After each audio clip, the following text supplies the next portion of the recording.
The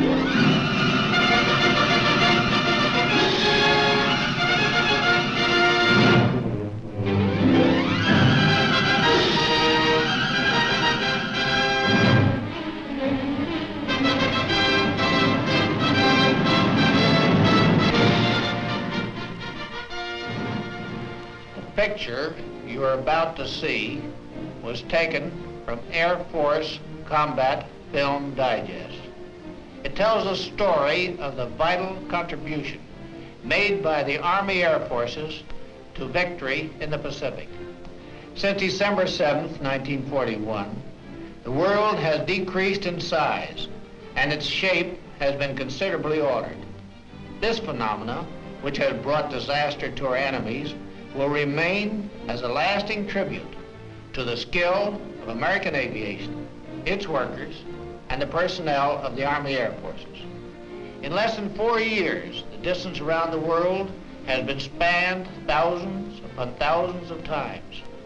Places that were once obscure specks on the map have become bywords in every home in the land as they were bombed, rebombed, and blasted out of existence until victory was won. The Army Air Forces played an important part in winning the war. It is equally important to ensure our winning the peace that America remain what it is today, the leading air power in the world. You and every American can play your part in maintaining the freedom and security for which we have all fought by buying and holding bonds. War comes to Japan, Leh, Salamaua, New Guinea. We start for Tokyo. The Aleutian Islands.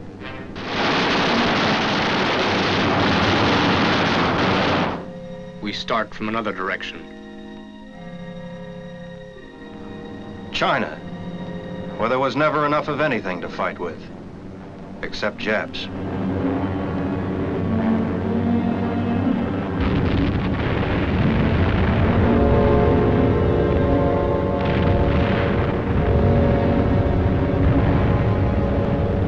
We kept trying.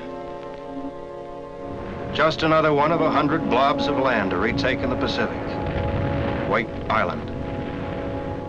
We got it back. Burma, penetrated by the airborne infantry of every nation.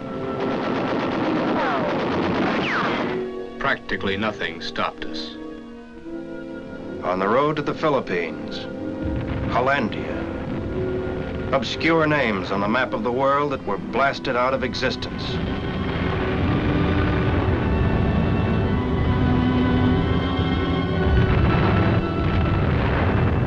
And for every bomb, every bullet, and every dead Jap, we paid. We paid for a global war under conditions that hardly seem possible now. We paid with endless supplies and materiel.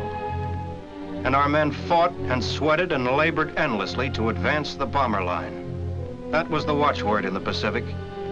To advance the bomber line. To advance the bomber line to Tokyo. Not just from the dank malarial-infested jungles, but from the ice and snow and solitude of the north. Advance the bomber line. Get the planes in the air. Destroy the Japs. American supplies from a nation mobilized for war. Supplies of every size, shape, and description. Supplies destined for China after being shipped halfway around the world. Supplies for a global war, flown to their final destination by the Army Air Forces. This was more than a fight against the Japs. It was a fight against time and the elements. But finally, all over the Pacific and the Far East, our time began to arrive. The supply line that stretched halfway around the world served its purpose. From the airstrips that had been hacked out of the jungles, the Army Air Forces gave the infantry the one thing they lacked for so long: air-ground support. From New Guinea to Okinawa, and throughout the China-Burma-India theater, fighter aircraft swooped down to destroy the enemy.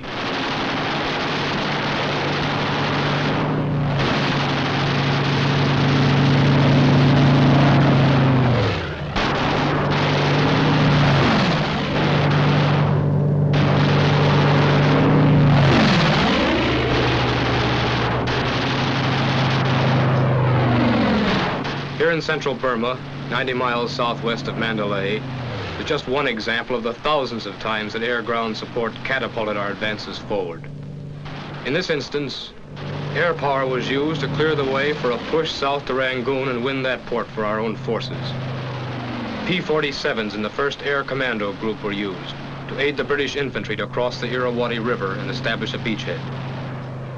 The air action ranged in a 50-mile radius. The pilots, guided by intelligence reports, were in constant communication with ground installations. They bombed and strafed everything the Japanese had so carefully installed. What would have taken months of hand-to-hand fighting and heavy casualties was accomplished in a matter of days. And even as this beachhead was consolidated, it was clear that the British-American air-ground coordination would push the Japs out of Burma. This is an emergency hospital located 7 miles behind the front lines in northern Burma. General Stilwell watches as Chinese casualties are brought in to be treated by Lieutenant Colonel Gordon Seagrave, the famous Burma surgeon, and his staff of Army doctors and Burmese nurses. Because of the constant presence of snipers, most of the wounded were brought in during the night. They made the 7-mile trip from the front lines over jungle trails in crude man-carried litters.